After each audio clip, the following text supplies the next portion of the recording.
થઈ ગયું રેકોર્ડિંગ એમાં? Yeah, start થઈ ગયું 4, 5, 6. બરાબર સર. મહાભારતમાં ભીમનું પાત્ર આવે છે. જ્યારે પાંડવો લાક્ષાગૃહમાંથી નીકળ્યા અને બ્રાહ્મણ વેશે બધે ભટકતા હતા, ત્યારે ભીમ એક વનમાંથી પસાર થતો હતો. ત્યાં રાક્ષસ કુળની હિડમ્બા નામની એક સ્ત્રી સાથે એને પરિચય થાય છે અને એ હિડમ્બા સાથે લગ્ન કરે છે. એ મહાભારતની ઘટના છે. હિડમ્બા પણ એક રાક્ષસ સ્ત્રી હતી, મનુષ્ય ભક્ષી હતી. કોઈ પણ જાતના શિકાર કરીને રોજ એકાદ માણસને મારે, આ એનો ક્રમ હતો. ભીમ અને હિડમ્બાના લગ્નથી હિડમ્બાએ એક પુત્ર થયો. એ પુત્રનું નામ પડ્યું ઘટોત્કચ. પણ એ પણ એની મા જેવો જ હતો, બરાબર. બહુ જોરદાર, બહુ બહાદુર, બળવાન. હવે છું એવું કે ઘણા વર્ષો પછીની વાત છે. પાંડવો તો ત્યાંથી દ્રૌપદીના સ્વયંવરમાં ગયા અને દ્રૌપદીના સ્વયંવર પછી દ્રૌપદીને લઈને એ લોકો પાછા હસ્તિનાપુર ગયા અને એ બધી ઘટના છે.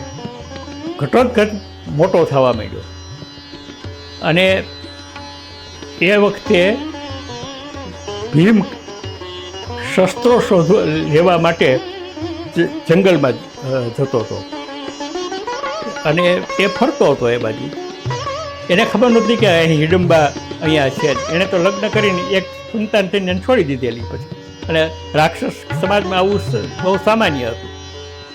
એટલે એ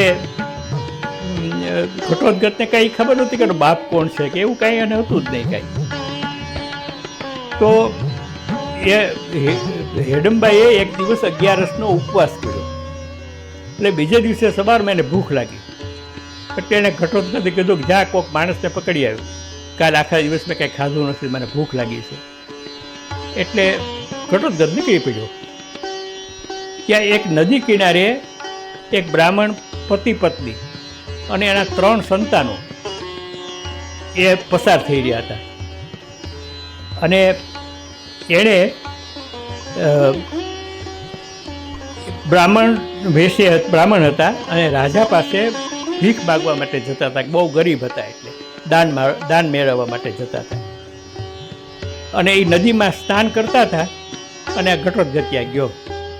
એણે એને જોયા એટલે એને પકડી લીધા. હાલો. તો કે ક્યાં? તો મારી માને ભૂખ લાગી છે, શિકાર કરો. એટલે કે પણ અમે તો ભાઈ ગરીબ માણસો છીએ, અમે બ્રાહ્મણ છીએ અને અમે રાજા પાસે દાન લેવા જઈએ છીએ. તો કે એ હું કાંઈ ન જાણું, તમારા હાલો મારી સાથે આવી જાઓ, નહીં તો આઈને મારી નાખું તમે. તો ઓલા બધા બીવા માંડ્યા એકદમ. અને ઓલી બ્રાહ્મણ પત્નીએ કીધું કે ભાઈ તમે થોડી દયા રાખો, તમે સાવ સરળ છે, નિર્દોષ છે, આમ તેમ એવું બધું કહ્યું. તોય એ માન્યો નહીં. પછી ખૂબ માથાકૂટ કરી એટલે એણે કીધું કે એમ કરો, તમારામાંથી એક જણ આવો કોઈ પણ, બાકીના 4ને હું છોડી દઉં, પછી એકને તો આવવું પડશે. બરાબર. એ વખતે બાપે કીધું કે હું જાઉં. તો ઓલા છોકરાઓ કે તમે જાઓ તો આપને આ ઘરનું પોષણ કોણ કરે? તો એની પત્ની કે હું જાઉં. તો કે તું જા તો આ બધા ઘરની રસોઈ કોણ કરે, બધાને મોટા કોણ કરે? તો મોટો છોકરો કે હું જાઉં. તો એનો બાપ કે આ તો મને તો તું બહુ વાલો છો, તું જા તો મને કેમ ક્યાંય ગમે નહીં. નાનો છોકરો કે હું જાઉં. તો એની માં કે આ તું મને બહુ વાલો છો, તારા વિના મને ગમે નહીં. વચ્ચેલા દીકરાએ કીધું કે તો હું જાઉં. એનું નામ હતું મધ્યમ, પતલો. એટલે બધાએ કીધું કે હા ભાઈ, છેવટે કોકને એકને જવાનું તો તું જા કે. એટલે પહેલાં એ કીધું કે ભલે હું જાઉં, પણ એ પહેલાં હું નદીમાં સ્નાન કરી લઉં અને પૂજા કરી લઉં, પછી મારે મરવાનું જ છે એટલે હું જાઉં છું. એટલે એ ગયો અને પૂજા કરવા બેસી ગયો, નાહીને પૂજા કરવા બેઠો. એને વાર લાગી થોડી. એટલે ઘટોત્કચ કહે છે તમે કેમ ઓલા તમારા છોકરાને બોલાવો, મારે ઉતાવળ છે, મારી માં બહુ ભૂખી થઈ છે. એટલે ઓલા કીધું હમણાં આવશે, પૂજા કરવા બેઠો છે ને, ભગવાનનું નામ તો લેવા દે. તો નાનામાં તો નહીંતર હું તમને બધાને લઈ જાઉં છું. કે પેલા એના બાપે અવાજ પાડ્યો કે મધ્યમ એ મધ્યમ, મધ્યમ એ મધ્યમ, એમ 2 વખત બોલ્યા. હવે જે કુંતા માતાના 3 પુત્રો, એમાં યુધિષ્ઠિર સૌથી મોટા, અર્જુન સૌથી નાનો, ભીમ વતલો મધ્યમ. એટલે કુંતા માતા ભીમને પણ મધ્યમ છે. તો ભીમ એટલામાં કે કાંટા મારતો હતો, એણે સમજ્યું કે મને કોક બોલાવે છે. એટલે એ આવ્યો, એ આવીને કે કોણ બોલાવે છે મને? એને જોઈને ઓલો ઘટોત્કચ વિચાર કરવા માંડ્યો. આ બ્રાહ્મણોને થોડુંક જીવમાં જીવ આવ્યો. એ કે આ જો ને મહારાજ, આ અમને લઈ જાય છે, એની માને ભૂખ લાગી છે, તો અમને મારી નાખવા માટે, શિકાર માટે લઈ જાય છે. તો ભીમ કહે છે કે કેમ તું આવું શું કામ લઈ જશો? આ નિર્દોષને શું કામ હેરાન કરો છો? તો કે તમારું શું કામ છે? તમે કોણ છો? તમે મારામાં વચ્ચે ન પડો. એ 2 જણા બાંધે છે. એ 2 વચ્ચે એવું યુદ્ધ થાય છે કે વર્ણન તો એવું છે કે 2 દિવસ યુદ્ધ ચાલ્યું, અને યુદ્ધને અંતે ભીમ હારી ગયો. એટલે કાઠલો પકડીને, ભીમને કાઠલો પકડીને ઢાલબારીમાં પાસે એમ કે લઈ જાય છે.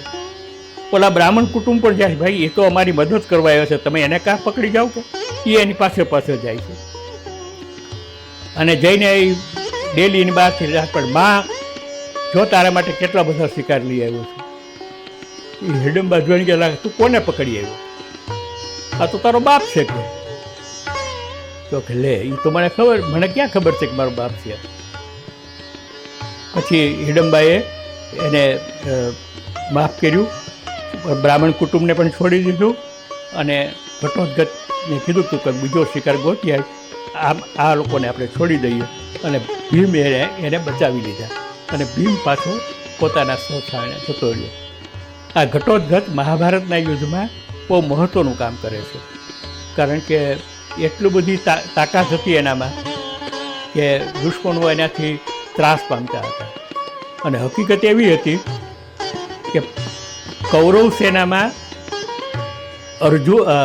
કર્ણ પાસે એક એવું શસ્ત્ર હતું કે એ જે છોડે જેના ઉપર એ માણસ મરે.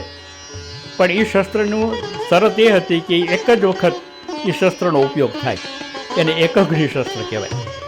એટલે કર્ણે એ શસ્ત્ર રાખ્યું હતું અર્જુન માટે, કે જ્યારે અર્જુન સાથે હું લડવા આવું ત્યારે હું એને આ એકઘ્ની શસ્ત્રથી મારી છે. કૃષ્ણ ભગવાનને આ વાતની ખબર હતી કે કર્ણ પાસે આવું શસ્ત્ર છે. એટલે મહાભારતના યુદ્ધના લગભગ 11મા દિવસે પાંડવ સેના હારતી હતી અને પીછેહટ કરતી હતી.